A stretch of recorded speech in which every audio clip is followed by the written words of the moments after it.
I think that white people are so guilty, knowing what they've done to black people, that they feel if the deeds were reversed, they would hate the black man if he had done the same thing to them.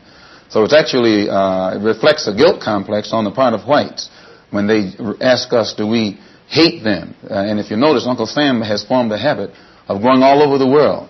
He calls it the ugly American or the American image. He thinks that everybody hates him because it's a guilt complex. And if you think that if you are worried about Europeans hating you and they're your allies and your cousins, well, naturally it would follow for you to think that Negroes in this country would hate you, especially in light of what has been done to black people in this country by white people.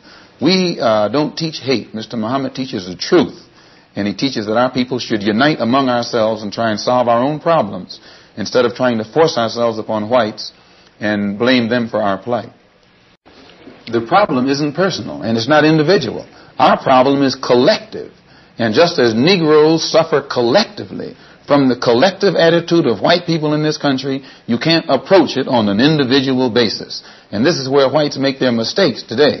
You should ask the Negroes who are being bitten by dogs after professing love for white people. If you notice, they accuse Mr. Muhammad of teaching hate.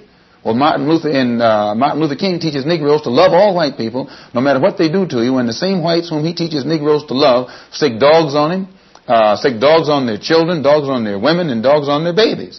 So I think it's very hypocritical on the part of whites to accuse Mr. Muhammad of a hate teacher because he says separation and then stick dogs on Martin Luther King, who is teaching integration. It means that no matter what the Negro does, he is not going to get along with whites. So I think that Mr. Muhammad's whole philosophy is more intelligent than Mr. King's.